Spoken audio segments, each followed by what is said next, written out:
ചിക്കനും മട്ടനും ഒന്നുമില്ലാതെ തന്നെ മുട്ട കൊണ്ട് അടിപൊളി ഒരു മുട്ട ബിരിയാണി കണ്ടാലോ.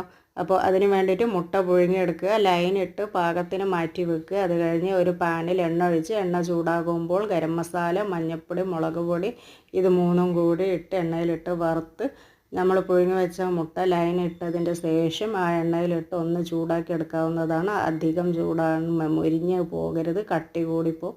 ആ പൊരിച്ച എണ്ണയിൽ തന്നെ ഉള്ളിയും പച്ചമുളകും ഇഞ്ചിയും വെളുത്തുള്ളി പേസ്റ്റും തക്കാളിയും ഇട്ട് വഴറ്റിയെടുക്കുക. അത് കഴിഞ്ഞിട്ട് തൈര് ഒഴിച്ചെടുക്കുക. അത് കഴിഞ്ഞിട്ട് നമ്മൾ അരി പാകത്തിനുള്ള വെള്ളം ഒഴിച്ചു കൊടുക്കുക. ഒരു ഗ്ലാസ് അരിക്ക് 1.5 ഗ്ലാസ് വെള്ളം എന്ന രീതിയിൽ അരി ഇട്ട് കൊടുക്കുക.